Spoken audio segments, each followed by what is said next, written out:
కలుగును గాక. ప్రభునందు ప్రియమైన దేవుని బిడ్డలారా, మీ అందరికీ యేసుక్రీస్తు ప్రశస్తమైన నామాన్ని బట్టి హృదయపూర్వకమైన వందనాలు. అట్లాగే ఈ 12వ వార్షికోత్సవానికి నన్ను ఆహ్వానించిన సంఘస్థులకి, పెద్దలకి, మరి ముఖ్యంగా దేవుని సేవకులైన రాహుల్ పాస్టర్ గారికి హృదయపూర్వకమైన వందనాలు. హల్లెలూయా. అలాగే వేదికను అలంకరించిన దైవ సేవకులకి, యాకోబ్ పాస్టర్ గారికి, మరొక సేవకుని కూడా హృదయపూర్వకమైన వందనాలు తెలియచేస్తూ ఉన్నాను. అలాగే ప్రభునందు ప్రియమైన దేవుని బిడ్డలారా, ఈ యొక్క తల్లిగారు, జయమ్మ తల్లి గారికి కూడా హృదయపూర్వకమైన వందనాలు తెలియచేస్తూ ఉన్నాను. హల్లెలూయా. ప్రభునందు ప్రియమైన దేవుని బిడ్డలారా, దేవుని వాక్యాన్ని విందాం. వినే ముందు ఒక మాట మీకు చెప్తాను. ఉదయగిరి ప్రాంతంలో సేవ చేస్తున్న జాకోబ్ పాస్టర్ గారు చాలా బిజీగా ఉన్నా, నేను ఇక్కడ మీటింగ్కి వస్తున్నాను రమ్మని చెప్తే రాత్రి 2 అట్లా అయిపోయిన టైము. అయినా కూడా ఈ ప్రాంతానికి రావడానికి దేవుడు సహాయం చేశారు. ఒక మాట మీకు చెప్తున్నాను. రాహుల్ పాస్టర్ గారు నాకు పరిచయం, జాకోబ్ పాస్టర్ గారు నాకు పరిచయం, కానీ వాళ్ళిద్దరికీ పరిచయం లేదు. అందుకని ఇక్కడ కలుసుకుందాం రండి అని చెప్పి ఇక్కడికి పిలవడం జరిగింది. ఆల్రెడీ మీ అందరికీ జాకోబ్ పాస్టర్ గారు తెలుసు, కాబట్టి మీ స్థానిక పాస్టర్ గారు రాహుల్ పాస్టర్ గారు తెలుసు. కాబట్టి ప్రభునందు ప్రియమైన దేవుని బిడ్డలారా, ఈ విధంగా వారు మన మధ్యలో ఉండడం మనకెంతో సంతోషం. మరొక దైవ సేవకులు కూడా మన మధ్యలో ఉన్నారు, దేవదాసాయి గారు. వీరందరిని బట్టి దేవునికే మహిమ కలుగునుగాక. ఆమేన్. అలాగే దేవుని వాక్యాన్ని విందాం. పరిశుద్ధ గ్రంథంలో ఒక వాక్యం చదువుకుందాం. చూడండి, ఆదికాండం మనందరికీ తెలుసు. ఫస్ట్ దేవుని మందిరపు ప్రత్యక్షత కలిగిన వ్యక్తి యాకోబు గారు. ఆదికాండం 28వ అధ్యాయంలో కొన్ని మాటలు ఉన్నాయి. ఎన్నోసార్లు మనం ఈ మాటలు విన్నాం. అయితే దేవుడు ఏదన్నా క్రొత్తగా మనతో మాట్లాడతాడు అని ఆశతో విందాం. చూడండి, ఆదికాండం 28వ అధ్యాయం 16వ వాక్యాన్ని చదువుకుందాం.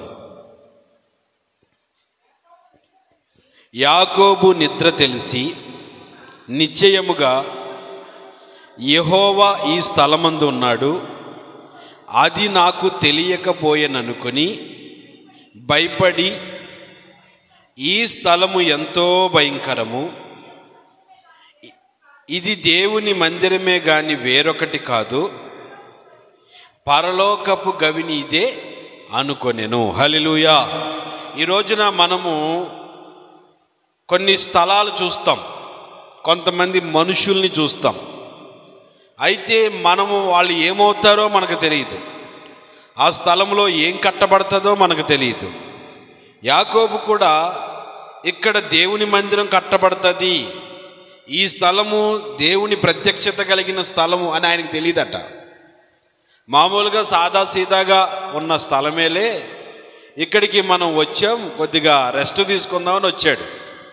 అయితే ఆ రాత్రి దేవుడు కలలో యాకోబుతో మాట్లాడుతూ ఉన్నాడు. హల్లెలూయా. ఆ మాట్లాడుతున్నప్పుడు ఆ కళ అతను చూస్తూ ఉన్నప్పుడు, ఆ కళంతా అయిపోయిన తర్వాత ఒక్కసారి లేచి అన్నాడు, నేను ఇదేదో మామూలు స్థలం అనుకున్నాను. కొంతమంది మనుషుల్ని చూసి కూడా మనం తక్కువ అంచనా వేస్తాం, చాలా చీప్గా ఉంటాం, మాట్లాడతాం.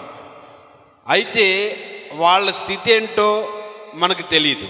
అలాగే యాకోబు గారు ఆ స్థలాన్ని చూసి మామూలు స్థలమే అనుకున్నాడట. కానీ ఆ స్థలంలో కాసేపు నిద్రపోయిన తర్వాత, ఒక కళ చూసిన తర్వాత వెంటనే లేచి అంటున్నాడు, నేను నిద్రమత్తులో ఉండి గ్రహించలేదు, కానీ ఇది దేవుడు నివసించు ప్రాంతం. గట్టిగా చప్పట్లు కొడదాం. ఇక్కడ దేవుడున్నాడు. ఈ స్థలంలో దేవదూతలు, ఆకాశానికి భూమికి నిచ్చెన వేయబడింది, దేవదూతలు ఎక్కుతూ దిగుచూ ఉన్నాయి. ఏముందిలే, అందరూ మందిరానికి వెళ్తున్నారు, నేను కూడా వెళ్ళిపోదామని వచ్చేసాను. అందరూ ప్రార్థన చేస్తున్నారు, నేను కూడా ప్రార్థన చేద్దాం అనుకున్నాను. అందరూ పాటలు పాడుతున్నారు, నేను కూడా పాటలు పాడదాం అనుకున్నాను. ఏదో చాలా తక్కువ అంచనా వేసుకున్నాను, కానీ ఈ స్థలము దేవుని మందిరం, ఇక్కడ దైవ ప్రత్యక్షత ఉంది. హల్లెలూయా. ఈ 2-3 మాటలు నేను మీకు చెప్పి ముగిస్తాను. అదేంటంటే ఆ కలలో ఒక మాట, 12వ వాక్యం చదవండమ్మా.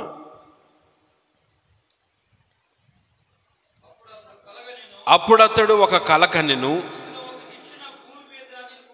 భూమి మీద నిలపబడి ఉండెను, దాని కొన ఆకాశమునంటెను, దాని మీద దేవుని దూతలు ఎక్కుచూ దిగుచూ ఉండిరి. హల్లెలూయా. ఇప్పుడు మీరు నోట్ చేసుకోవాల్సిన పాయింట్ ఏంటంటే, ఈ స్థలము భయంకరం అన్నాడు. యాకోబు అన్నాడా లేదా? ఇక్కడ దేవుడున్నాడు అన్నాడు. ఇక్కడ దేవుని పరలోకపు గవిని ఇదే అన్నాడు. అంటే మీరు ఈ మాటలను బట్టి గుర్తుపెట్టుకోవాల్సిన విషయం ఏంటంటే, ఇక్కడ భవిష్యత్ చెప్పబడుతుంది. గట్టిగా చప్పట్లు కొట్టండి. ఫ్యూచర్ ఎలా ఉంటుందో చెప్పబడుతుంది మందిరంలో. యాకోబుకి పెళ్లి కాలేదండి. వాళ్ళ అన్నయ్యతో గొడవ పెట్టుకుని వాళ్ళ అమ్మ చెప్తే పారిపోతున్నాడు వాళ్ళ మామయ్య గారి ఇంటికి. ఆ వ్యక్తి ఆ అరణ్యంలో, ఆ చీకట్లో ఆ రాత్రి గడిస్తే చాలు అనుకుని రాయిని తలగడగా చేసుకుని పడుకుంటే అక్కడ దైవ ప్రత్యక్షత కలుగుతుంది. అంటే నీ మందిరంలో, నీవు ఇక్కడ కూర్చున్న ఈ మందిరంలో నీ ఫ్యూచర్ ఏంటో దేవుడు నీకు చెప్తాడు. హల్లెలూయా. యాకోబుకి పెళ్లి కాలే, కానీ ఫ్యూచర్ చెప్తున్నాడు. ఏమని చెప్తున్నాడు తెలుసా దేవుడు? నువ్వు తూర్పు తట్టు, ఉత్తర తట్టు, పడమర తట్టు, దక్షిణ తట్టు వ్యాపిస్తావు. నీ కడుపులో నుండి రాజులు వస్తారు. నీ వలన నీ వంశాలన్నీ ఆశీర్వదించబడతాయి. హల్లెలూయా. అంటే దేవుని మందిరం అంటే మనము ఏముందలే అనుకుంటాం, కానీ అక్కడే ఫ్యూచర్ చెప్పబడుతుంది. పలానా వాళ్ళ దగ్గరికి వెళ్ళండి, జ్యోతిష్కం చెప్తారు అంటారు కదా. మనం అక్కడికి ఇక్కడికి వెళ్ళాల్సిన పనిలే. దేవుని మందిరానికి వచ్చి ప్రార్థన చేస్తే దేవుడు ఫ్యూచర్ చెప్తాడు. హల్లెలూయా. అందుకే ఈ మందిరం భయంకరమైనది అని ఎందుకన్నాడంటే, ఒకవేళ మనం ఏదన్నా పొరపాట్లు చేసి వచ్చినా జరిగింది చెప్పేస్తాడు, జరగబోయేది కూడా దేవుడు చెప్పేస్తాడు. హల్లెలూయా. ఏం జరిగిందో, నువ్వేం చేసే వచ్చావో చెప్పేస్తాడు. నీ పూర్వపు స్థితి ఏంటో చెప్పేస్తాడు. భూత వర్తమాన భవిష్యత్ కాలాలన్నీ దేవుని మందిరంలో చెప్పబడతాయి. హల్లెలూయా. పూర్వం నీ స్థితి ఎలా ఉంది, ఇప్పుడు నువ్వెలా ఉన్నావు, రాబోయే రోజుల్లో నువ్వు ఎలా ఉండబోతున్నావు అనేదంతా ఎక్కడ తెలుస్తుంది? మందిరంలో తెలుస్తుంది. కాబట్టి ఆ మందిరానికి వచ్చిన యాకోబు అక్కడికి వచ్చి భయపడతా ఉంటే దేవుడు చెప్తున్నాడు, నువ్వు ఇలాగ అవుతావు, నేను ఇలాగ నిన్ను ఆశీర్వదించబోతున్నాను. మీరు కావాలంటే బైబిల్లో మీరు గమనిస్తే హన్నా తెలుసు కదా, సమూయేలు గారు వాళ్ళ తల్లిగారు. ఆమెకి పిల్లలు లేరు, మందిరానికి వెళ్ళిపోయింది, శిలోహ మందిరానికి. ఆడ ఏడ్చింది, కన్నీళ్ళు కార్చింది, ప్రార్థన చేసింది. పాస్టర్ గారికి ఆమె బాధ అర్థం కాలేదు, దేవుడికి అర్థమైంది. ఆయన చెప్పాడు, నీకు కొడుకు పుడతాడు, అతడు దాను మొదలుకొని బెర్షెబా వరకు ప్రవక్తగా స్థిరపరచబడతాడు. హల్లెలూయా. అంటే మన దేవుని మందిరం అన్ని మందిరాల్లాగా సాదాసీదా మందిరం కాదు. ఇక్కడ నీకు ఒక ఆశీర్వాదం ఉంది. నీ భవిష్యత్తు ఏంటో తెలియపరచబడుతుంది.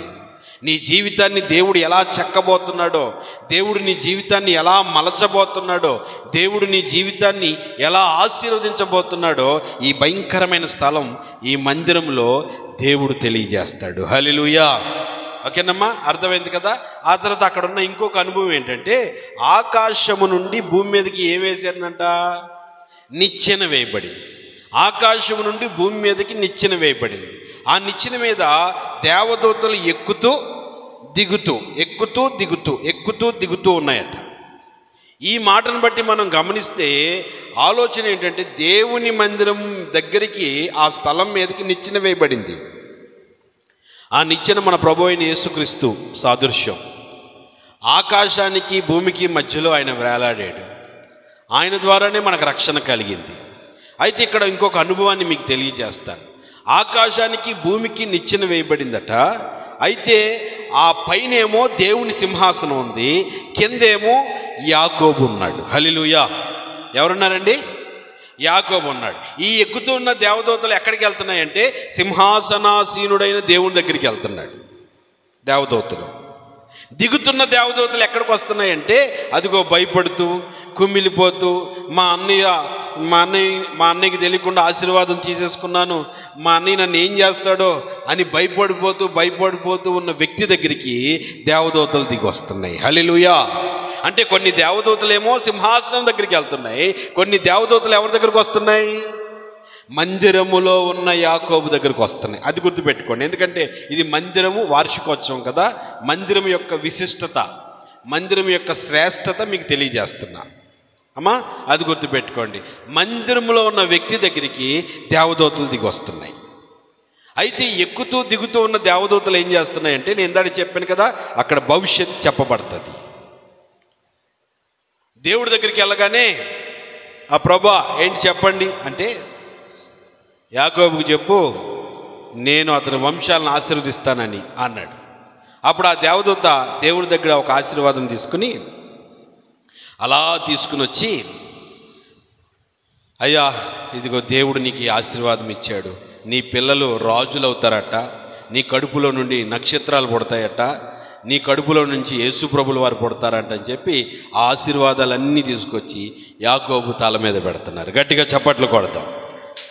అంటే నువ్వు ఎప్పుడైతే దేవుని మందిరానికి వస్తావో అక్కడ దేవుని దగ్గరికి వెళ్ళేవాళ్ళు, దేవుని దగ్గర నుంచి కిందకు వచ్చేవాళ్ళు కనబడతాడు. ఇక్కడ రెండు దేవదూతలకి రెండు సాదృశ్యాలు మీకు చెప్తానండి.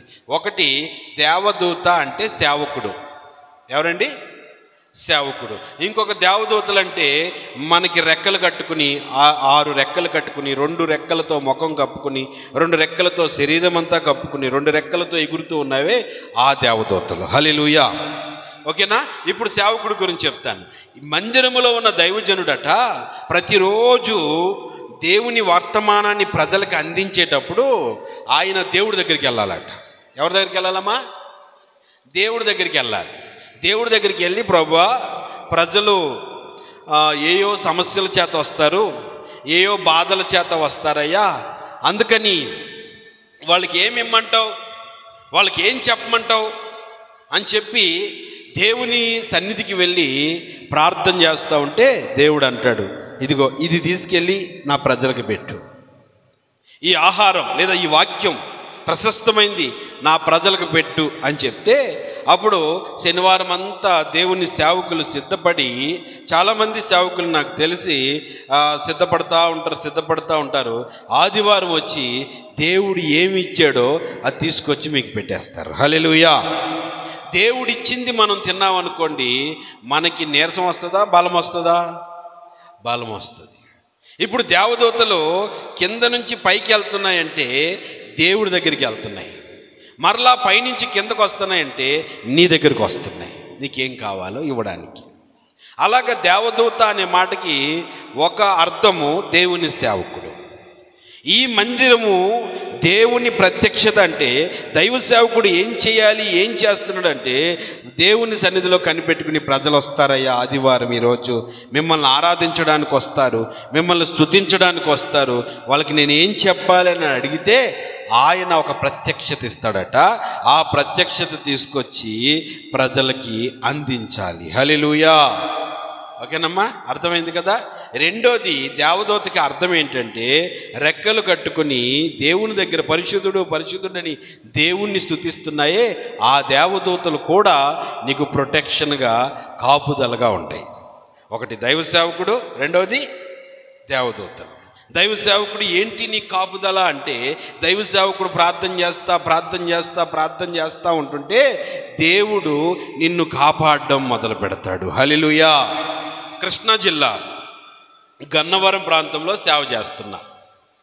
మన అయ్యగారులు, పెద్ద అయ్యగారులు ఉన్నారు కదా, అంత వయసు ఒక 75 సంవత్సరాలు ఉంటాయి ఒక పెద్ద ఆయనకి. ఆ అయ్యగారి పేరు సుబ్బారావు గారు. ఆయన చిన్న స్కూటీ ఒకటి వేసుకుని మందిరానికి వస్తాడు. బాగేనండి, దేవుని ప్రత్యక్షత గురించి చెప్తున్నా. మందిరానికి వస్తాడు. ఆయనకి పాట పాడడం రాదు, తప్పులు పాడేస్తాడు పాట. ఆయన పాట పాడుతూ ఉంటే ముందు కూర్చున్న పిల్లలు ఉంటారు కదా, యవనస్తులు, వాళ్ళంతా నవ్వుకుంటూ ఉంటారు. నేను కూడా కొంచెం నవ్వుకుంటూ ఉండేవాడిని. ఇది 15 సంవత్సరాల క్రితం కథ. ఏనండి, 15 సంవత్సరాల క్రితం జరిగింది. నవ్వుకుంటూ ఉండేవాడిని. అబ్బా వచ్చాడు రా ఆయన, ఇక తినేస్తాడు రా మనల్ని అనుకుంటూ ఉండేవాడు. అయితే ఆయన వచ్చాడంటే ఏ పాట అయినా ఒకటే రాగం, అది తబలాలకి కలదు, డ్రమ్స్కి కలవదు, ఒకటే పాడతాడు. ఆ పిల్లలు నవ్వుకుంటున్నారు. సేవకుడిగా నేను నవ్వచ్చా? చెప్పరేంటండి, నేను కూడా నవ్వుకున్నా. తర్వాత నా రూమ్లోకి వెళ్ళిపోయాను, ప్రార్థన చేసుకుంటా ఉన్నా. ప్రార్థన చేసుకుంటా ఉంటే, నీవు ఆయన్ని ఎందుకు తిట్టావు అన్నాడు దేవుడు. నీవు ఆయన్ని ఎందుకు అరిచావు, ఎగతాళి చేసావు అన్నాడు. ఎవరిని ప్రభు అంటే పెద్ద ఆయన్ని అన్నాడు. ఆయన పాడే పాట నాకు నచ్చింది, నీకు నచ్చకపోతే నాకేంటి అన్నాడు దేవుడు. నాకు ఏడుపు వచ్చేసింది. ఆడ గోడవల్లి అని ఉంటుంది ఒక ప్రాంతం, ఆ ప్రాంతం నుంచి వస్తాడు విజయవాడకి గన్నవరానికి మధ్యలో. ఏడుపు వచ్చేసింది నాకు.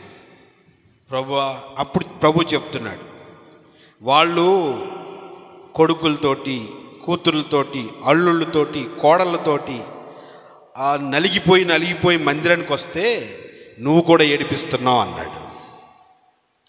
నేనేం చేశాను ప్రభు అని నాకు అది కనబడుతుంది. అంటే దేవుని స్వరం అది నాకు వస్తూ ఉంది, నాకు కనబడుతుంది ఆ సీను. నేను జోక్ చేసింది. అప్పుడు ప్రభు అన్నాడు, అన్ని బాధలు పడి వచ్చి మందిరంలో ప్రశాంతంగా ఉందామని వస్తే నువ్వు కూడా ఏడిపిస్తున్నావు అన్నాడు. నాకు స్టన్ అయిపోయి ఆదివారం ఎప్పుడొస్తుందా, ఆయన ఎప్పుడు వస్తాడా అని చూస్తున్నా.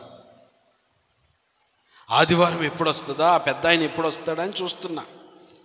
రాలే. నాకు టెన్షన్ వచ్చేస్తుంది. ఎందుకంటే ప్రభు మాట్లాడాడు, ఆయనకు లోబడాలి వద్దా? ఎవరైనా లోబడాల్సిందే, ఎంత పెద్దోళ్ళైనా సరే.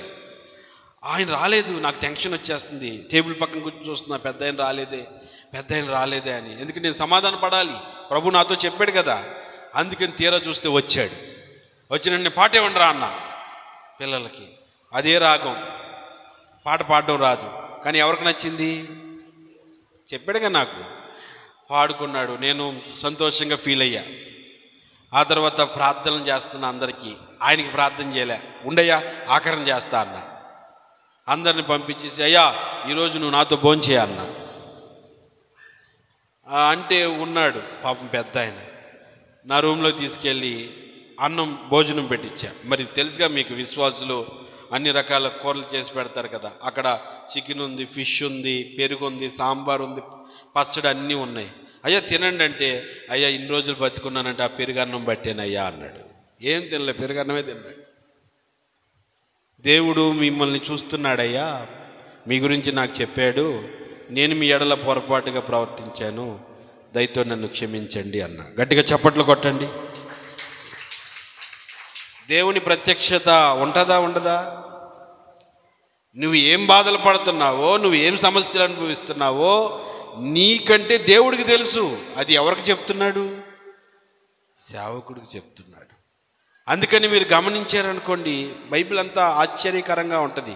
దావీదు ప్రార్థన చేసేస్తూ ఉంటాడు, నాతాను ప్రవక్త వచ్చేస్తాడు, నువ్వు ప్రార్థన చేసావు, దేవుడు నన్ను పంపించాడు అంటాడు. దావీదు పాపం చేసేస్తాడు, ఏం ఎరగనట్టు ఊరియాని చంపించేస్తాడు. ఏమండి బెత్షెబాని తెప్పించి ఇంట్లో పెట్టుకుంటాడు. ఈలోపు సైలెంట్గా పాస్టర్ గారు వచ్చేస్తాడు, నాతాను ప్రవక్త వచ్చేస్తాడు. వచ్చేసి నువ్వు చేసింది ఏంటి అంటాడు. ఈయన ప్రార్థన చేస్తే దేవుడే డైరెక్ట్గా జవాబు ఇవ్వచ్చు కదా. మధ్యలో ఎవరు వస్తున్నారు? నిచ్చెన ఎక్కుతూ దిగుతున్నవాడు ఒకడు ఉంటాడు, దైవ సేవకుడు. హల్లెలూయా. వచ్చేసి చెప్తున్నాడు, దావీదు నువ్వు చేసిన పని ఏంటి? నీకు 100 గొర్రెలుంటే అతనికి 1 గొర్రె ఉంటే ఆ గొర్రెని ఎందుకు చంపుకు తిన్నావు? అట్లాంటి వాడిని శిక్షించాలంటే ఆ దుర్మార్గుడు నువ్వే అని డైరెక్ట్గా చెప్పేశాడు. అలాగా దైవ ప్రత్యక్షత ఎక్కడ కలుగుతుందమ్మా? దేవుని మందిరంలో కలుగుతుంది. హల్లెలూయా. ఇందులో మరొక అనుభవం చెప్తాను. తోటమాలి ఉన్నాడట, తోటలో అంజూరపు చెట్టు ఉంది. రోడ్డు పక్కన ఒక అంజూరపు చెట్టు ఉంది. రోడ్డు పక్కన ఉన్న అంజూరపు చెట్టు వైపు ప్రభుల వారు అలా చూశారు. వెంటనే ఎండిపోయింది. నువ్వు మరలా ఎన్నడు కాపు కాయకుందువు గాక అన్నాడు. ఒకే ఒక మాట, ఎండిపోయింది. తోటలో ఉన్న అంజూరపు చెట్టు వైపు చూశాడు. వెంటనే అనేచ్చు కదా ఆ మాట, అనలే. తోటమాలి అన్నాడు. చెప్పండి ప్రభువా అంటే, ఈ చెట్టు ఎందుకు కాపు కాయట్లేదు? ఈ చెట్టుని నరికే అన్నాడు. అప్పుడు తోటమాలి ఏమన్నాడు తెలుసా? నా చేతులతో నేను ఈ చెట్టుని నేను నరకలేనయ్యా, ఇంకొక సంవత్సరం గడువివి. గట్టిగా చప్పట్లు కొట్టండి.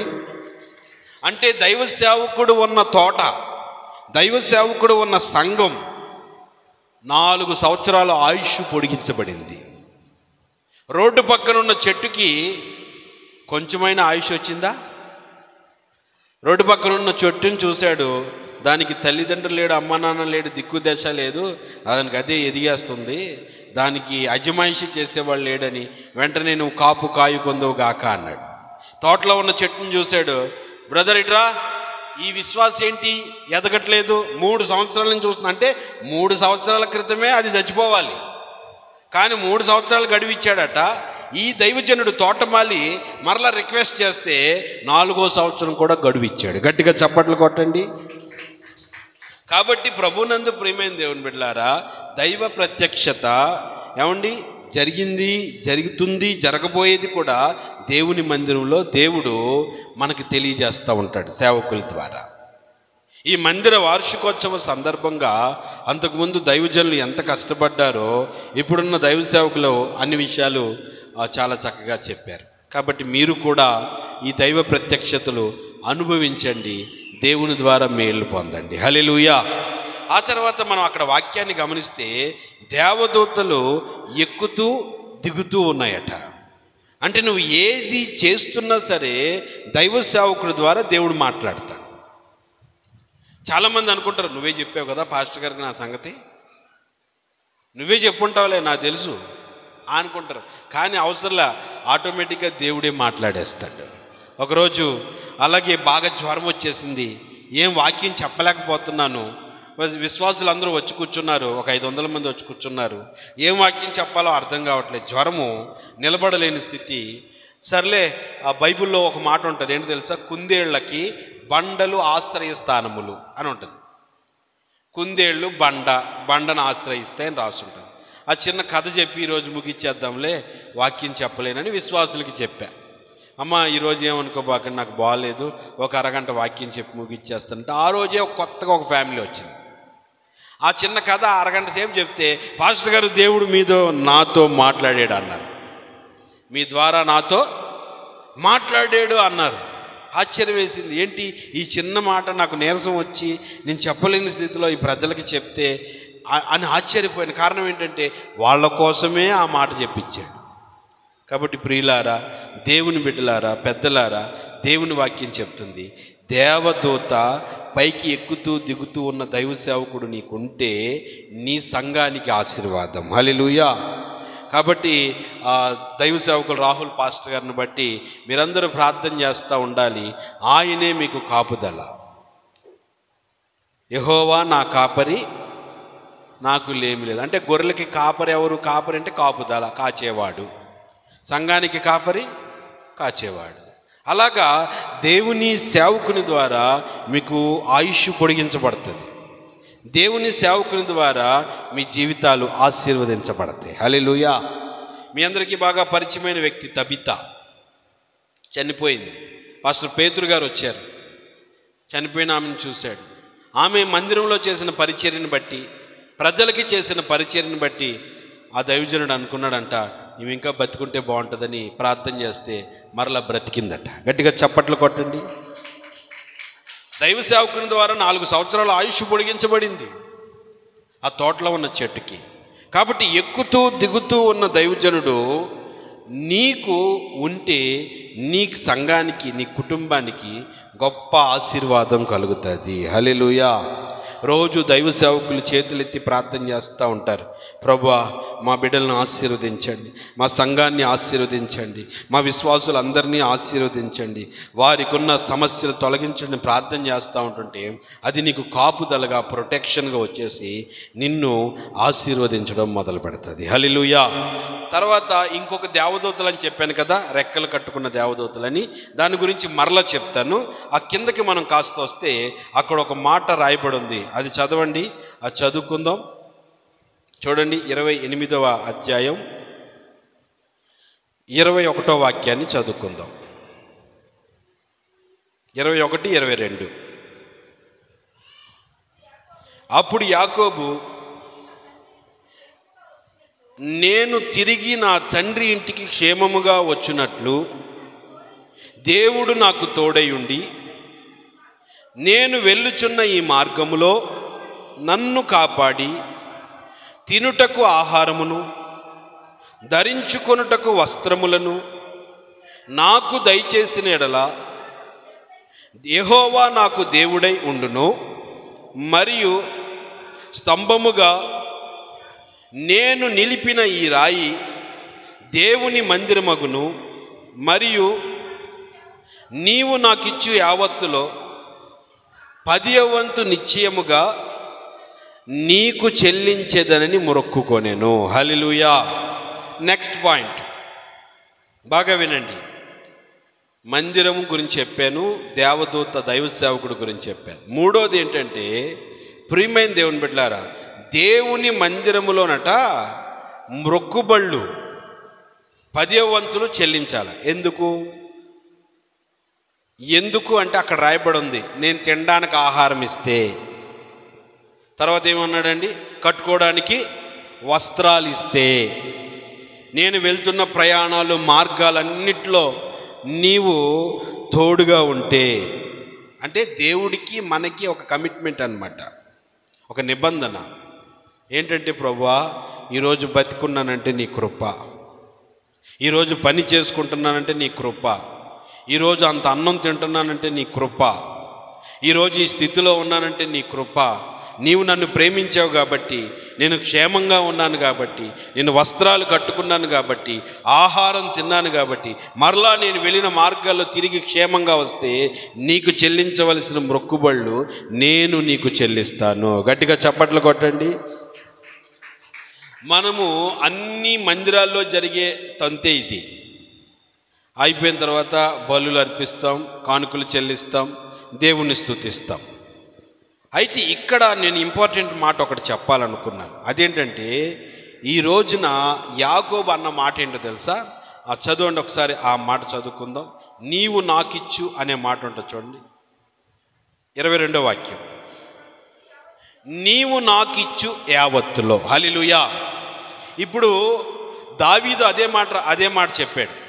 ఏమన్నాడు తెలుసా? అయ్యా, నీకు ఇది ఇద్దామనుకుంటే అది నువ్వు ఇచ్చిందే, ఈ రథాలు ఇద్దామంటే నువ్వు ఇచ్చిందే, సరే ప్రాణం ఇద్దామంటే ప్రాణం ఎవరు ఇచ్చారు? అది నువ్వు ఇచ్చిందే. నీవు చేసిన ఉపకారములకు నేనేమి చెల్లింతును? వేలాది దూడలను అర్పించిన, జ్యేష్ఠపుత్రుడిని ఇవ్వనా అని పాడతాడు కదా దావీదు గారు. అంటే ఏది ఇద్దామన్నా అన్నీ నువ్వు ఇచ్చినాయే. అంటే ఈరోజు మన చేతిలో ఏది ఉన్నా కూడా అది ఎవరిచ్చింది? అంటే దేవుడు నీకు ఇచ్చిన దాంట్లో నువ్వు దేవుడికి ఏం చేయాలట? 10వ వంతు మొక్కుబళ్ళు చెల్లించాలి. దీనికి ఒక సిస్టమ్ ఉంది. మొక్కుబళ్ళు వేరు, 10వ వంతు వేరు. 10వ వంతు అనే మాటకు అర్థం ఏంటంటే ఖచ్చితంగా చెయ్యవలసిందే. మొక్కుబళ్ళు అనే మాటకు అర్థం ఏంటంటే నువ్వు మొక్కుకుంటే చెయ్యి, మొక్కుకోకపోతే అవసరంలా. మొక్కుకుంటే చెయ్యి, మొక్కుకోకపోతే అవసరంలే. కానీ 10వ వంతు అనే మాట అర్థం ఏంటంటే అది నువ్వు ఖచ్చితంగా చేయాల్సిందే. ఎందుకంటే దేవుడు నిన్ను ఆశీర్వదించాడు కాబట్టి, నిన్ను దీవించాడు కాబట్టి, నీకు ఇచ్చిన దాంట్లో దేవునికి 10వ వంతు నువ్వు తీసుకుని రావాలి. హల్లెలూయా. ఇప్పుడు మందిరం డెవలప్ చేయాలి. మందిరంలో ఎన్నో పనులు ఉంటాయి, సేవకులు అవసరాలు ఉంటాయి, చర్చి అవసరాలు ఉంటాయి. ఇవన్నీ ఎలా తీర్చబడాలి అంటే నీవు దేవునికి తీసుకుని వచ్చే 10వ వంతు ద్వారా అవన్నీ తీర్చబడతా ఉండాలి. హల్లెలూయా. ఈ వాక్యం చదివినప్పుడు కొంతమందికి నచ్చొచ్చు, కొంతమందికి నచ్చదు. కారణం ఏంటంటే మేము కష్టపడి సంపాదిస్తే దేవుడికి ఇవ్వడం ఏంటి? ఒక ఆమె చెప్పిందట తన భర్తకి, అయ్యా అన్నం తినేటప్పుడు ప్రార్థన చేసుకుని తినయ్యా అని. ఆయన అన్నాడంట, నీ ప్రార్థన, ఈ అన్నం నేను సంపాదించుకున్నా, కష్టార్జితం, ఉదయం నుంచి సాయంత్రం దాకా కష్టపడి సంపాదించుకున్నా, దేవుడిచ్చాడా అని చెప్పి ప్రార్థన చేసుకోకుండా, భార్య మాట వినకుండా గబగబా, మీకు తెలుసుగా గుంత గిన్నె, ప్లేట్లు కాదు, కంచాలు కాదు, గుంత గిన్నెలు ఉంటాయి కదా, ఆ గిన్నెలో అన్నం వేసుకుని అంత మటన్ వేసుకుని ఆ శుభ్రంగా తిందామని చెప్పి తినే టయానికి ప్రార్థన చేసుకో అందట. దేవుడిచ్చాడా ఇది, నా కష్టార్జితం అని గబుక్కుని ఒక ముద్ద పెట్టుకోగానే గొంతు పట్టేసి ఆమె ప్రార్థనకి వెళ్ళిపోయింది. భార్య ప్రార్థనకి వెళ్ళిపోయింది, అయ్యగారు ఇంట్లో ఉన్నాడు. ఓ ముద్ద నోట్లో పెట్టుకోగానే గొంతు పట్టేసింది. గబుక్కుని లేచి నీళ్లు తెచ్చుకుందామని వెళ్ళేసరికి కుక్క ఆ గుంట గిన్నెని నోటికి కరుచుకుని పరిగెత్తుతుంది. అమ్మో నా కష్టార్జితం నేను సంపాదించాను దాని వెనక పరిగెత్తున్నాడు. ఇది నా కష్టార్జితం నాది, నేను కష్టపడితే వచ్చిందని దాని వెనక పరిగెత్తుతూ ఉంటుంటే అది పరిగెత్తుతుంది, ఈయన పరిగెత్తుతున్నాడు. ఇక పరిగెత్తలేక అది తినేసింది. అప్పుడు భార్య చెప్పిన మాట గుర్తొచ్చిందంట, దేవుడు ఇవ్వకపోతే 5,000 నోట్లోకి వెళ్ళవు. కాబట్టి ప్రియమైన దేవుని బిడ్డలారా, దేవుడు నీకు ఇచ్చిన దాంట్లో కృతజ్ఞతగా దేవుడు ఒక నిబంధన, ఒక నియమం, ఒక కట్టడ, ఒక ఆజ్ఞ జారీ చేశాడు. అది నువ్వు చేయడం మొదలు పెట్టాలి. హల్లెలూయా. అది ఎప్పుడైతే చేస్తావో గొప్ప ఆశీర్వాదాలు ఉన్నాయి. అవి మళ్ళీ చదివిస్తాను మీకు. మీరు చదివే రూటు వేరుగా ఉంటుంది, నేను చెప్పేది కొంచెం వెరైటీగా ఉంటుంది. అది కూడా మీకు చెప్తాను. హల్లెలూయా. అదేంటంటే ఈ ఆశీర్వాదము నీకు అది తీసుకుని వచ్చి నువ్వు దేవుని సన్నిధిలో చెల్లించిన తర్వాత నీ ఆశీర్వాదం ఎలా ఉంటుంది, నీ దీవెన ఎలా ఉంటుంది నేను మళ్ళీ చెప్తా. కాబట్టి గుర్తుపెట్టుకోండి ప్రియమైన దేవుని బిడ్డలారా, అలాగా దేవుని సన్నిధికి నువ్వు చేయాల్సింది ఎప్పుడైతే చేయడం మొదలు పెడతావో దేవుడు నిన్నేం చేస్తాడో తెలుసా? అంచెలంచెలుగా ఆశీర్వదించడం మొదలు పెడతాడు. హల్లెలూయా. ఒక తల్లి మందిరానికి రాలేదట. మందిరానికి రాకపోయేసరికి పాస్టర్ గారు 1 వారం చూస్తాడు, 2 వారాలు చూస్తాడు. ఇంకా రాలేదేంటా అని చెప్పి బయలుదేరి వెళ్ళాడట. ఏంటమ్మా 2 వారాల నుంచి మందిరానికి రావట్లేదు తల్లి అన్నాడట. అయ్యా పాస్టర్ గారు ఏమనుకోబాకు, బస్సు ఛార్జీలకి డబ్బులు లేవండి, అందుకే రాలేకపోయినాయి గారు అందట. ఒకసారి గట్టిగా చప్పట్లు కొట్టండి. అమ్మా నిద్రపోబాకండి, త్వరగా ముగిచ్చేస్తా. చూడండి, రాలేకపోతున్నాను అందుకే రాలేదు అయ్యగారు అన్నదట. సర్లే పాస్టర్ గారు సైకిల్ వేసుకుని వెళ్ళాడు. అక్కడ ఇంట్లో కూర్చున్నాడు. ఇంత దూరం వచ్చావు పాస్టర్ అయ్యా, కొంచెం అన్నం తిని వెళ్ళు, మరలా నువ్వు ఇంటికి వెళ్ళేసరికి లేట్ అవుతుంది అంటే వారు చెప్పారు కదా, సరే పెట్టమ్మా అన్నాడు. అన్నం వండింది పాస్టర్ గారికి పెట్టింది. తింటా ఉంటే పిల్లలు వచ్చారు. ఆకలి అన్నారు. అంటే పాస్టర్ గారు ఉండి పిల్లలకు పెట్టమ్మా అంటే వద్దులే పాస్టర్ గారు మీరే తినండి అందట. ఆ తర్వాత ఆయన కడుపు నిండా తిన్న తర్వాత మిగిలింది, తినమ్మా మీరే తినండి అన్నాడట. లేదు పాస్టర్ గారు క్యారేజ్ పెట్టి ఇస్తా ఇంటికి తీసుకోండి అందట. ఇదేంద్ర నాయన మంది ఏమైనా కలిపింది ఇందులో, నన్నే తినమంటుంది, వాళ్ళు తినరంట అని పాస్టర్ గారికి డౌట్ వచ్చేసింది. పిల్లలకు పెట్టమంటే పిల్లలకు పెట్టట్లేదు, భర్తకు పెట్టమంటే భర్తకు పెట్టలేదు, నువ్వే తినాలంటుంది, మిగిలితే ఇంటికి తీసుకోమంటుంది, ఏంటా అని చెప్పి పాస్టర్ గారు కోపపడ్డాడట. అప్పుడు ఆమె ఏడ్చుకుంటే, అయ్యగారు క్షమించండి, మా ఇంట్లో ఛార్జీలు లేవు, డబ్బులు లేవు, బియ్యం కూడా లేవు, కానుక బియ్యం మీకు వండి పెట్టా, మిగిలింది మేము తినకూడదు అయ్యగారు, అది కూడా మీరే తినాలి. మందిరానికి వచ్చినప్పుడు కానుక బియ్యం ఇద్దామని ఎత్తిపెట్టా, ఇక మీకు వండి పెడదామంటే మా దగ్గర బియ్యం వేరే బియ్యం లేవు, కానుక బియ్యమే మీకు వండి పెట్టాను అయ్యగారు, అందుకని మేము తినకూడదు, మా పిల్లలు తినకూడదు అయ్యా, అంతే తప్ప అందులో ఏమి కలపలేదు అయ్యగారు అంటే పాస్టర్ గారు ఏడ్చుకున్నాడట. హల్లెలూయా. అమ్మో ఇది దేవుని సేవకులే తినాలా, మేము తినకూడదా అని చెప్పి ఆమె గ్రహించినప్పుడు పాస్టర్ గారు, సరే అమ్మా మీరు ఇబ్బందుల్లో ఉన్నారు కదా, నా కడుపు నిండిపోయింది, నేను ప్రార్థన చేస్తున్నాను, ఇది పిల్లలకు పెట్టు అని మరలా ఆయన ప్రార్థన చేసి పిల్లలకి ఇచ్చాడట. కాబట్టి ప్రియమైన దేవుని బిడ్డలారా గుర్తుపెట్టుకోండి, దేవుడు నియమ నిబంధనలు అనేవి, కొన్ని కట్టడలు అనేవి కరెక్ట్గా మనం అనుసరించడం మొదలు పెడితే మన కుటుంబాలని దేవుడు ఆశీర్వదిస్తాడు. హల్లెలూయా. దైవజనులు ప్రార్థన చేసి వచ్చారు, చాలా ఏడ్చి ప్రార్థన చేశాడు, ప్రభు ఈ కుటుంబ పరిస్థితి ఎలా ఉంది, నువ్వు ఆశీర్వదించకపోతే ఎట్లా ప్రభు అని ప్రార్థన చేస్తే దేవుడు ఆ కుటుంబాన్ని కావలసిన ఆహార పదార్థాలని, కావలసిన ఇంటి అవసరతలన్నీ ఆయన తీర్చడం మొదలుపెట్టాడు. హల్లెలూయా. కాబట్టి ప్రియమైన దేవుని బిడ్డలారా, ఈ ప్రతిష్ఠిత అర్పణ లేదా 10వ వంతు అనే దానికి ఏంటంటే నువ్వు చేయి, దేవుడు నిన్ను ఆశీర్వదిస్తాడు. ఆ మాట ఇప్పుడు చదివిస్తాను నా రూట్లో, మీరు చదివే ఉంటారు. మలాకీ గ్రంథం చూడండి, మలాకీ గ్రంథం నేను చదివిన కోణం, నాకు దేవుడు చెప్పిన కోణం మీకు చెప్తాను. మలాకీ గ్రంథం చూడండి, 3వ అధ్యాయం 10వ వాక్యం.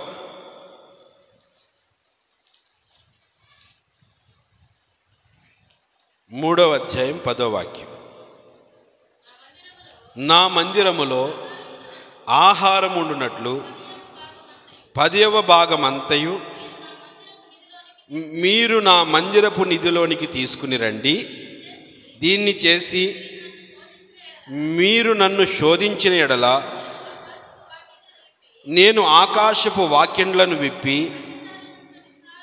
పట్టజాలనంత విస్తారముగా దీవెనలు కుమ్మరించెదనని సైన్యములకు అధిపతియగు యెహోవా సెలవిచ్చుచున్నాడు. చదవమ్మా. మీ పంటను తినివేయు పురుగులను నేను గద్దించెదను, అవి మీ భూ పంటను నాశనము చేయవు. మీ ద్రాక్ష చెట్లు అకాల ఫలములను రాల్పక యుండునని సైన్యములకు అధిపతియగు, గట్టిగా చప్పట్లు కొడదాం, అందరు గట్టిగా చప్పట్లు కొడదాం. ఇది మీ అందరికీ తెలిసే ఉండొచ్చు. నేను ఒక మాట చెప్తాను. దేవుని మందిరపు నిధి అంటే అక్కడ ఉందా లేదా చెప్పండి. గనులు అంటారు, నిధులు అంటారు, అంటే ఉందా లేదా? ఉంది. మరి ఉన్నప్పుడు తీసుకురావడం ఎందుకు? అయినా తీసుకురావాలట. నిధి, అది నిధి అంటేనే ఆల్రెడీ ఉందని అర్థం. గని నిధి అంటే అయినా నువ్వు తీసుకుని రా అన్నాడు. ఓకే, అయిపోయింది. ఆ తర్వాత నా భాషలో చెప్తాను. మందిరపు నిధిలోకి 10వ వంతు చెల్లించిన తర్వాత దిగులుగా కూర్చున్నాడంట. దుఃఖంతో ఉందంట ఆ తల్లి లేదా ఆ తండ్రి గారు. ప్రభు వచ్చి, ఏంటి డల్గా ఉన్నావు అన్నాడు. ఇంట్లో పరిస్థితి బాగోలేదయ్యా, ఇబ్బందికరంగా ఉందంటే ప్రభు అంటాడ, నన్ను శోధించు అంటాడంట. నన్ను అడగరా, నన్ను అడుగు. ఏంటి ప్రభు ఆ మాట అన్నావు అంటే, అవును నువ్వు చేసావుగా, నా కొరకు నువ్వు చేసావుగా, ఇప్పుడు నన్ను అడుగు. సరే నేను అడుగుతాను ప్రభు. మరి ఏంటంటే, అడుగు. అడగడం మామూలు అడగదు. ఇవి నాకు ఇవ్వాల్సిందే, ఖచ్చితంగా ఇవ్వాల్సిందే. శోధించడం అంటే అదే కదండి. మన పిల్లలు ఎలా శోధిస్తారు? మమ్మీ ఐస్ క్రీమ్ మర్యాదగా అడుగుతారు, ఇవ్వకపోతే ఏడుస్తారు. ఇంకా ఇవ్వలేదనుకో రోడ్డు అంతా దొల్లేస్తారు. ఆఖరికి బీరువాలో ఉన్న 500 రూపాయలకి అయితే బయటికి రావాలి. అట్ట శోధిస్తారు. అవునా? అట్లాగే ప్రభు అన్నాడు, ఏం దిగులుగా కూర్చున్నావేంటి? పరిస్థితి బాగాలేదయ్యా, నన్ను శోధించు. ఏంటి ప్రభు అలా అంటున్నారంటే, నన్ను శోధించే అర్హత 10వ వంతు చెల్లించేవాడికి మాత్రమే ఉంది. గట్టిగా చప్పట్లు కొట్టండి. ఎవడు పడితే వాడు శోధించడానికి లేదు, ఎవడు పడితే వాడు డిమాండ్ చేయడానికి లేదు. ఎవరైతే 10వ వంతు చెల్లిస్తున్నారో రా అడుగో. నీకంటే ఏంటి అసలు? నీకు ఇవ్వకపోతే నేను ఎవరికి ఇస్తారా? నన్ను శోధించు అన్నాడట ప్రభు. ఏంటో చూసా, ఇది నేను ఇలా చదువుకున్నా. ఓహో, ఏంటి ఇలాగ ప్రభు అడుగుతున్నాడు? నన్ను అడగరా, నేను ఉన్నాను కదా. ఎవరు లేనట్టు ఏడుస్తావు ఎందుకు? ఒకప్పుడు నువ్వు ఎన్నో చేసావు కదా నీకు కలిగినప్పుడు. ఇప్పుడు నీకు లేవా? ఏడుస్తున్నావా? రా నన్ను అడుగు, నీకు కావలసినంత ఇచ్చేస్తా. ఏమిస్తావు ప్రభు అంటే, ఇంకో బాణీలో చెప్తా. ఏమిస్తావు ప్రభు అంటే, ఆకాశపు వాకిళ్లను, చదవమ్మా, ఆకాశపు వాకిళ్లను విప్పి పట్టజాలనంతా విస్తారమైన దీవెనలు కొమ్మరించెదను. గట్టిగా చప్పట్లు కొట్టండి. ఇది ఇంకో బాణీలో మీకు చెప్తాను, బాగా వినండి. అదేంటో తెలుసా? మీరు బాగా ఆలోచన చేస్తే ఆకాశపు వాకిళ్ళు విప్పగలిగిన వాడికి 10వ వంతు ఇంపార్టెన్సా? నేను చదువుకున్న మార్గం ఇది. పట్టజాలనంత విస్తారమైన దీవెనలు కుమ్మరించగలిగిన వాడికి నీ 3000 ఒక లెక్క. సరే 3000 వద్దులే, 1000 రూపాయల జీతం వస్తుంది నీకు. దాంట్లో 10వ వంతు 100 రూపాయలు. 100 రూపాయలు ఎక్కడా? పట్టజాలన దీవెనలేడా? నాకు అనిపించింది ఏంటంటే, అదేంటి ప్రభా, పట్టజాలనంత విస్తారమైన దీవెనలు కుమ్మరించగలిగిన వాడివి, మా 10వ వంతుతో నీకేం పని? ఆకాశ వాకిళ్ళు విప్పి ఆశీర్వాదం కుమ్మరించగలిగిన వాడివి, మా 10వ వంతుతో నీకేం పని అంటే, అరే నువ్వు ఇస్తావో లేదో అని అంతే తప్ప, నా మీద నీకు ప్రేమ ఉందో లేదో అని అంతే తప్ప, నీ 10వ వంతు నాకు ఎందుకు పనికిరాదు. దాన్ని నేను తినడానికి కాదు, నా పక్షమును సేవ చేసే లేవీలు ఉన్నారే వాళ్ళకి స్వాస్యంగా ఇస్తాను. గట్టిగా చప్పట్లు కొట్టండి. దేవుడు తినడది. దేవుని పేరట తీసిన సొమ్ము తినాలంటే ఆరాయించుకునే శక్తి ఉండాలి. ఎవడు పడితే వాడు తినడానికి కుదురుతుందా? తింటే అరుగుతుందా? కానీ నాకు అరుగుతుంది మా విశ్వాసులు తినడానికి. ఎందుకంటే ఆ హక్కుదారుని నేను. ఎందుకంటే దేవుని పేరట మా విశ్వాసులు ఏది తీసినా దాన్ని తినే దమ్ము నాకుంది. ఎందుకంటే ఆ అర్హత ఎవరికి ఇచ్చాడు?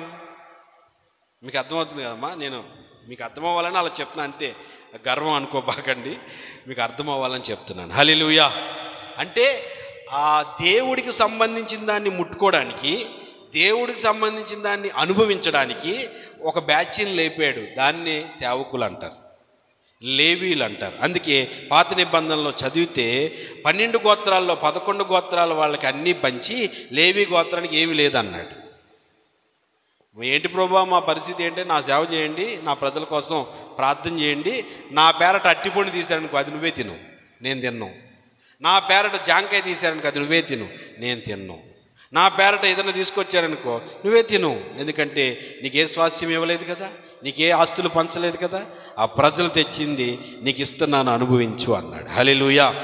కాబట్టి ప్రియులారా, దేవుని బిడ్డలారా, ఈ 10వ వంతు ఆయనకి ఎక్కువ కాదు.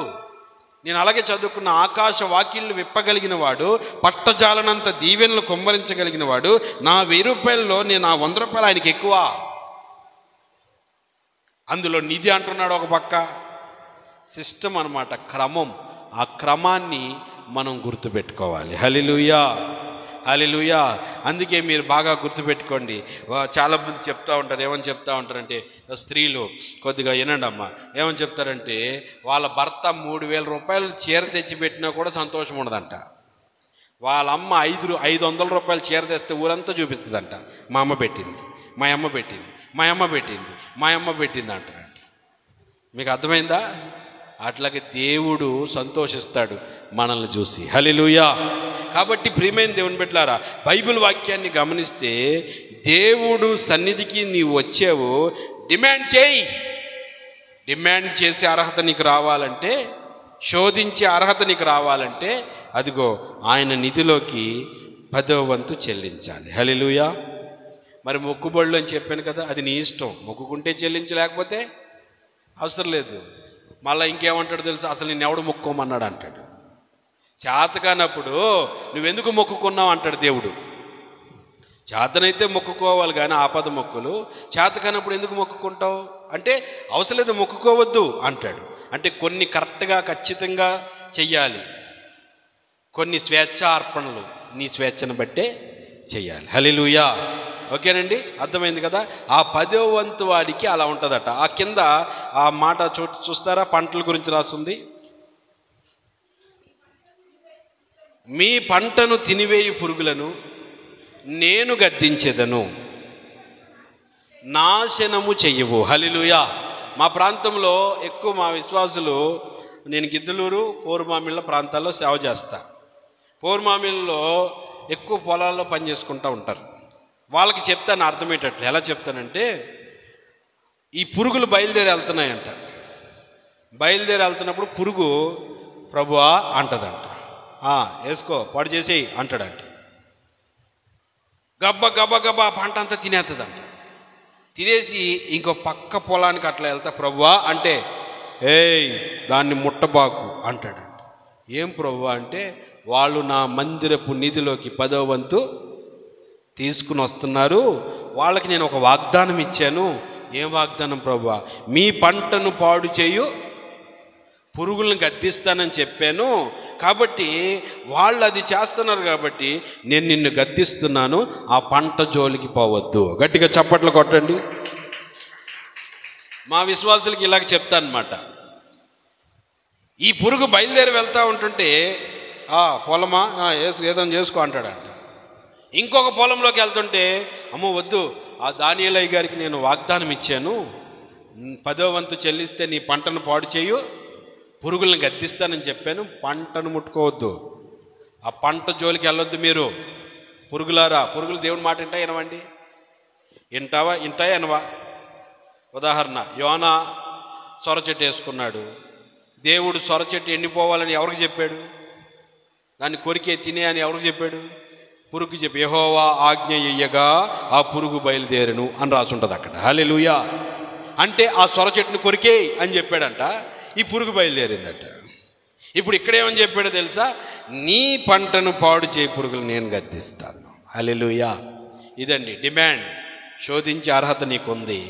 నీ పంటల్ని పాడు చేయడానికి పురుగులు వచ్చినాయి అనుకో, నువ్వేం భయపడాల్సిన పని. అయ్యా అందరు పంటలు నాశనం అయిపోతున్నాయా, నా పంట అయ్యా అంటే, నాకు వాగ్దానం ఇచ్చావు కదయ్యా, నేను చేస్తున్నాను కదయ్యా, నా పంటను కాపాడు అని చెప్పాలి. హల్లెలూయా. ఓకేనమ్మా, అర్థమైంది కదా. ఇప్పుడు ఇంక చివరిగా ఒక మాట చెప్పి నేను ముగిచ్చేస్తాను. సేవకుడి గురించి చెప్పాను. తర్వాత అయ్యగారు వాగ్దానం చేశాడు. ఏమని మనం చదువుకుంటే 21వ వాక్యాన్ని ఒకసారి చదువుకుందాం. ఇది ఆదికాండం 28వ అధ్యాయం అండి. ఆదికాండం అమ్మ 28వ అధ్యాయం 21వ వాక్యాన్ని ఒకసారి చదువుకుందాం.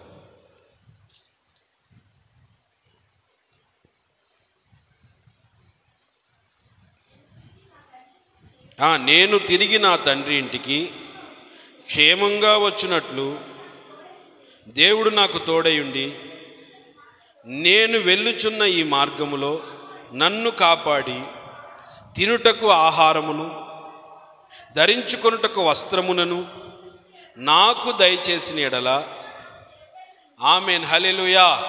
ఈయన ఒక కమిట్మెంట్ చేశాడు. ఏంటంటే, నేను వెళ్తున్నానయ్యా, మరలా నేను తిరిగి క్షేమంగా వస్తే నీకు 10వ వంతును ఆ తర్వాత మొక్కుబడులను చెల్లిస్తాను, నాకు ఆహారం ఇయ్యి, నాకు వస్త్రాలు ఇవ్వి, నేను క్షేమంగా వెళ్ళొస్తే ఇవన్నీ చేస్తానని చెప్పాడు. ఈ తిరిగి వెళ్ళిన ఆయన, మొక్కుబడి చేసిన వెళ్ళిన ఆయన తిరిగి వచ్చాడా? మీరు చెప్పండి. యాకోబు గారు వెళ్ళిపోయాడు, ప్రార్థన చేశాడు, రాయి నిలబెట్టాడు, నూనె పోసాడు, వెళ్ళిపోయాడు. అయ్యా, అర్థమవుతుంది కదా. వెళ్ళిన ఆయన తిరిగి వచ్చాడా? రాలా. 20 సంవత్సరాల తర్వాత తిరిగి వచ్చాడు. వెళ్ళేటప్పుడు ఒంటరిగా వెళ్ళాడు, వచ్చేటప్పుడు 12 మంది కొడుకుల్ని, భార్యల్ని, ఆ తర్వాత ఆస్తిని, గొర్రెల్ని, ఒంటెల్ని, గాడిదల్ని మొత్తాన్ని వెంట పెట్టుకుని బయలుదేరి వచ్చాడు. గట్టిగా చప్పట్లు కొట్టండి. అన్నీ వెంట పెట్టి ఎప్పుడు వచ్చాడు? 20 సంవత్సరాల తర్వాత వచ్చాడు.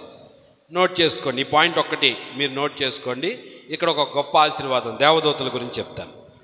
అదేంటంటే, 28వ అధ్యాయములో కనబడిన దేవదూతలు మరలా యాకోబు గారికి మధ్యలో ఎక్కడా కనబడలా. ఈ 20 సంవత్సరాల్లో ఎక్కడా కనబడలా. మరలా యాకోబు గారు ఎప్పుడైతే, అమ్మో ఆ బేతేలు దేవుడు నా కలలో మాట్లాడిన దేవుణ్ణి మర్చిపోయాను, నేను దేవుని మందిరానికి బయలుదేరి వెళ్ళాలని చెప్పి ఆదికాండం 32 అధ్యాయం 1వ వాక్యం చదవండి. ఆదికాండం 32 అధ్యాయం 1వ వాక్యం. యాకోబు తన త్రోవను వెళ్ళుచూ ఉండగా ఎవరంట? దేవదూతలు అతన్ని ఎదుర్కొన్నాయి. గట్టిగా చప్పట్లు కొట్టండి. అంటే దేవుని మందిరానికి వచ్చేవాడికి, దేవదూతలకి దేవుడు డ్యూటీ వేశాడు. ఎవరైతే దేవుని మందిరాలకు వస్తారో వాళ్ళకి పరిచర్య చేయమని దేవుడు డ్యూటీ వేశాడు. హెబ్రీ పత్రికలో ఉంటుంది, దేవదూతల్ని దేవుడు మనకి పరిచర్య చేయడానికి, రక్షణ పొందిన వారికి పరిచర్య చేయడానికి దేవుడు దేవదూతల్ని నియమించాడు. గట్టిగా చప్పట్లు కొడతాం. ఎందుకంటే చప్పట్లు ఎందుకు కొట్టిస్తున్నా అంటే కొద్ది కునుకు తీస్తున్నారమ్మా, అందుకని చప్పట్లు కొట్టిస్తున్నా, కొంచెం మేల్కుంటారని. ఓకేనా? కాబట్టి రక్షణ పొందబో వారికి, ఆ స్వాస్యమును పొందబో వారికి పరిచర్య చేయుటకు దేవుడు దేవదూతల్ని నియమించాడు. హల్లెలూయా. ఇప్పుడు మందిరానికి, నువ్వు మందిరంలో ఉన్నప్పుడు కనబడిన 28వ అధ్యాయంలో కనబడిన దేవదూతలు మధ్యలో యాకోబు గారికి ఎక్కడా కనబడలా. ఎందుకంటే మందిరానికి వెళ్తేగా వెళ్ళాడా? చాలామంది మగవాళ్ళు అంటారు, నువ్వు పోలే మందిరానికి, మేమెందుకు, నువ్వు తింటే మా కడుపు నిండుతుంది, నువ్వు వెళ్ళు అంటారు. అంటే వీళ్ళు మందిరానికి రావడానికి ఇష్టపడరు. చాలామంది మందిరంలో ఉండడానికి ఇష్టపడరు, ప్రార్థన చేయడానికి ఇష్టపడరు, ఆరాధన చేయడానికి ఇష్టపడరు. యాకోబుకి 28వ అధ్యాయంలో కనబడిన దేవదూతలు మరలా యాకోబు ఎప్పుడైతే తిరిగి మందిరానికని బయలుదేరాడో అప్పుడు ఎదురొస్తున్నాయి. గట్టిగా చప్పట్లు కొట్టండి. అప్పుడు 32వ అధ్యాయంలో ఎదురొస్తున్నాయి. అంటే 28వ అధ్యాయంలో యవనస్తుడు, వివాహం కానివాడు, 32వ అధ్యాయం వచ్చేసరికి అయ్యగారికి 12 మంది పిల్లలు, ఒక కూతురు, మగ పిల్లలు 12 మంది, ఒక కూతురు దీన, భార్యలు, ఆస్తి అన్నీ వచ్చేసినాయి. కానీ మొక్కుబడి చెల్లించాడా? అన్నాడుగా, మరి చేయలే. తిరిగి వస్తున్నాడు. తిరిగి వస్తా ఉంటే ప్రియమైన దేవుని బిడ్డలారా మరలా దేవదూతలు ఎదుర్కొంటున్నాయట. హల్లెలూయా. ఇప్పుడు బైబిల్ చూడొద్దు, నా వైపు చూడండి చెప్పి ముగిచ్చేస్తాను. అదేంటంటే, మిమ్మల్ని ఎక్కడో చూసినట్టుందే, మర్చిపోతావులే యాకోబు నువ్వు.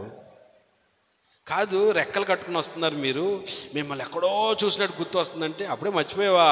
20 సంవత్సరాల క్రితం నువ్వు ఒంటరిగా ఉన్నప్పుడు, నీ భార్య లేనప్పుడు, నీ పిల్లలు లేనప్పుడు, నీకు ఆస్తి లేనప్పుడు, నీకు సంపద లేనప్పుడు, దిక్కు లేనప్పుడు దేవుడు మమ్మల్ని నీకు చూపించాడే. ఎక్కడా? అదే బేతేలు. నువ్వు నూనె ఎక్కడ పోసావో అక్కడ నీ కల్లో కనిపించాం కదా, ఆ దేవదూతలం మేమే. గట్టిగా చప్పట్లు కొట్టండి. మరి ఇన్ని రోజులు నాకు ఎందుకు కనబడలేదు? నువ్వు మందిరానికి వచ్చావా? ఎప్పుడు వస్తావు? వార్షికోత్సవానికి వస్తావు, లేకపోతే నీ కడుపులో నొప్పి వచ్చినప్పుడు వస్తావు, లేకపోతే నీకు ఏదైనా సమస్య వస్తే వస్తావు. ఆరోగ్యంగా ఉంటే వస్తావా? రావు. అందుకని నీకు కనబడలే. ఇప్పుడు 20 సంవత్సరాల తర్వాత నీవు యవనస్తుడిగా ఉన్నప్పుడు, వివాహం కానప్పుడు ప్రత్యక్షమైన దేవదూతలు ఇప్పుడు వివాహం అయిపోయి పిల్లలు, సంతానం అంతా వ్యాప్తి చెందిన తర్వాత ఇప్పుడు అయ్యగారికి దేవుడు గుర్తొచ్చాడంట. ఇప్పుడు బయలుదేరి వస్తున్నాడు. ఇప్పుడు బయలుదేరి వస్తూ ఉంటుంటే దేవదూతలు ఎదురు వస్తున్నాయి. గట్టిగా చప్పట్లు కొడతాం. కాబట్టి ప్రియమైన దేవుని బిడ్డలారా, ఇక్కడ ఒక ఆశీర్వాదం మీకు చెప్తాను.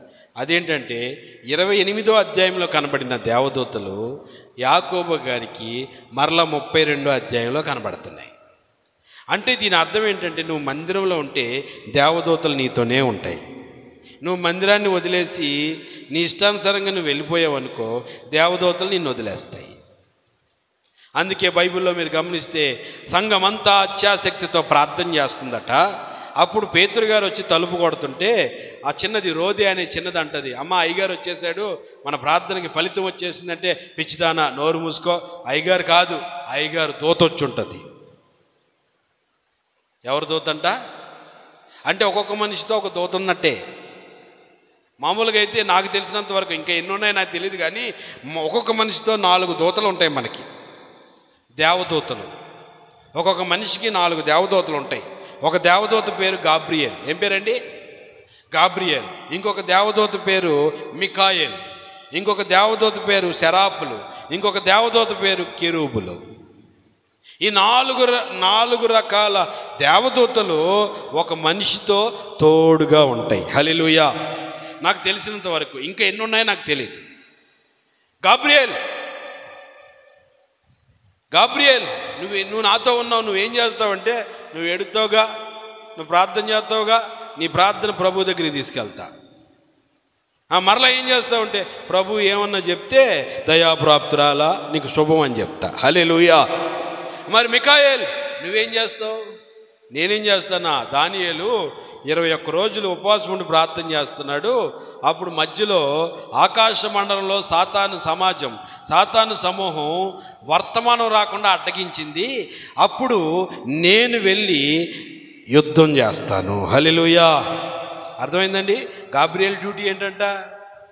నువ్వు ఏడిస్తే నీకు వర్తమానం తెస్తుంది గాబ్రియల్ అమ్మ. మికాయేల్ ఏం చేస్తుంది? యుద్ధం చేస్తుంది. నీ మీద ఎవడైనా నోరెత్తాడు అనుకో, నీకు విరోధంగా ఎవడైనా లేచాడు అనుకో, నువ్వు వాడిని కొట్టవసరలా, నీ పక్షానున్న ఈ దేవదూత వెళ్ళి వాడితో యుద్ధం చేస్తుంది. హల్లెలూయా. మందిరానికి వచ్చేవాడికి ఆశీర్వాదాలు. గాబ్రియల్ ఏమో నీకు జవాబులు చెప్తుంది, మికాయేల్ ఏమో కత్తి పట్టుకుని తిరుగుతూ ఉంటుంది నీ వెనకాల. మనం ఎంతటి వాళ్ళమండి? నాకు ఆశ్చర్యం వేసింది. కొంతమంది అంటారు, అయ్యా రెప్పపాటులో ప్రమాదం తప్పిపోయింది అయ్యా, లేకపోతే ఆ యాక్సిడెంట్లో నేను కూడా ముక్కలైపోయేవాడిని. ఎవరు తప్పించారు? అదిగో మికాయేల్ దేవదూత నీకు సపోర్ట్గా ఉంది. ఆ తర్వాత ఇంకొక దేవదూత పేరు ఏంటంటే కెరూబు. ఏంటండి? కెరూబులు. ఈ దేవదూత ఏం చేస్తుంది తెలుసా? ఆది కాండంలో ఏదేను తోటలోంచి ఆ ఆదామవ్వలను బయటికి పంపించేసిన తర్వాత దేవుడు అగ్ని జ్వాలల వంటి కెరూబుల్ని ఆ ఏదేను తోటకి కాపలా పెట్టాడు. గట్టిగా చప్పట్లు కొట్టండి. ఇప్పుడు నీకేం చేస్తుందంటే, ఈ కెరూబు నిన్ను కాపాడుకుంటూ ఉంటుంది. నీకు కాపలా, నాకు కాపలా, మనకు కాపలా. గాబ్రియల్ ఏమో వర్తమానం తెస్తుంది, మికాయేల్ ఏమో యుద్ధం చేస్తుంది మన పక్షాన, మన పక్షాన. ఇవన్నీ దేవుడి కోసం పనిచేసేవి కాదు, మన కోసం పనిచేసేవి. తర్వాత ఇంకొక దూత ఎవరు? కెరూబు. ఈ కెరూబు ఏం చేస్తుందంటే, మనం అప్పుడప్పుడు ప్రార్థన, ప్రభువా నేను ప్రయాణమై వెళ్తున్నాను తండ్రి, నా మార్గాల్లో తోడుగా ఉండు ప్రభు అంటే, ఈ అగ్ని జ్వాలల వంటి కెరూబులు నీకు తోడుగా వస్తాయి. హల్లెలూయా, హల్లెలూయా. కాబట్టి ప్రియమైన దేవుని బిడ్డలారా, గుర్తుపెట్టుకోండి, ఒక యవనస్తురాలు అనే అమ్మాయి ప్రేయర్ చేసుకుంటూ ఉంది. ఒక యవనస్తుడు ఏం చేశాడంటే, ఈ అమ్మాయిని ప్రేమించాడు. ఈ అమ్మాయి లొంగట్లేదు, వశపరుచుకోవాలని ఒక మంత్రాన్ని ప్రయోగించాడు. వశపరుచుకోవాలని యవనస్తుడు వశీకరణ మంత్రాన్ని ప్రయోగిస్తే ఏమో ప్రార్థన చేసుకునే అమ్మాయి, మందిరానికి వెళ్ళే అమ్మాయి, ఆత్మ అగ్ని పరిశుద్ధాత్మ పొందుకున్న అమ్మాయి. అయితే ఈ అమ్మాయి దగ్గరికి ఒక దురాత్మ వచ్చిందట. ఈ అమ్మాయి మోకాళ్ళుని ప్రార్థన చేసుకుంటుంది. గట్టిగా చప్పట్లు కొట్టండి. ఈ అమ్మాయి మోకాళ్ళుని ప్రార్థన చేసుకుంటుంటే అమ్మాయి చుట్టూ అగ్ని, ఖడ్గజ్వాలల వంటి అగ్ని దేవదూతలు తిరుగుతున్నాయట. ఆ దురాత్మ దయ్యం అంటుందంట, అమ్మో ఆ అమ్మాయి చుట్టూ ఏదో ఓ ప్రొటెక్షన్ ఉంది, కాపుదల ఉంది అందట. అగ్ని కనిపిస్తుంది మాకని. ఆ తర్వాత ఆ వశీకరణ మంత్రం చేసినాడు అన్నాడంట. ఆ అమ్మాయి ఏం చేస్తుంది? ప్రార్థన చేసుకుంటుంది. ప్రార్థన చేసుకునేటప్పుడు ఎలబాకు మామూలుగా వెళ్ళాను.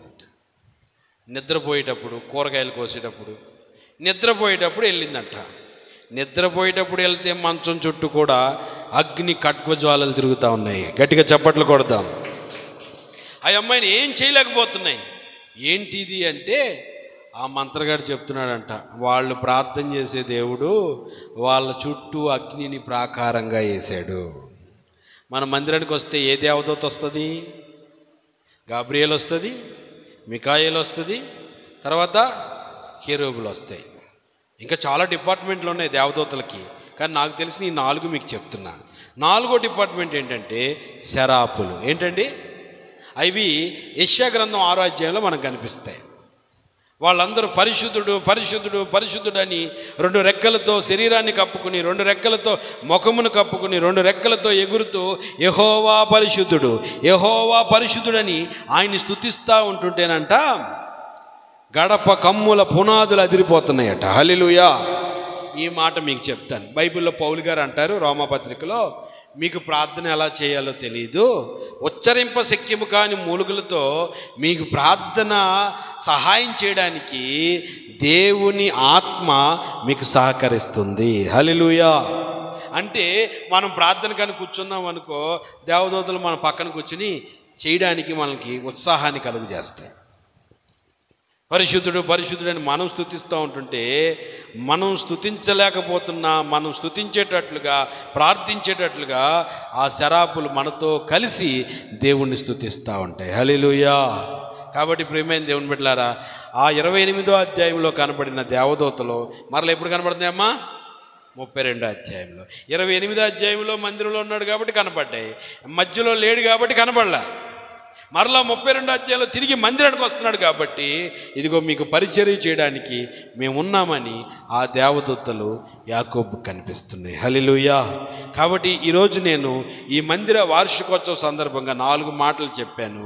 అది భయంకరమైన స్థలం, ఫ్యూచర్ చెప్తుంది, భూత వర్తమాన భవిష్యత్ కాలాలు నీకు తెలియజేస్తుంది.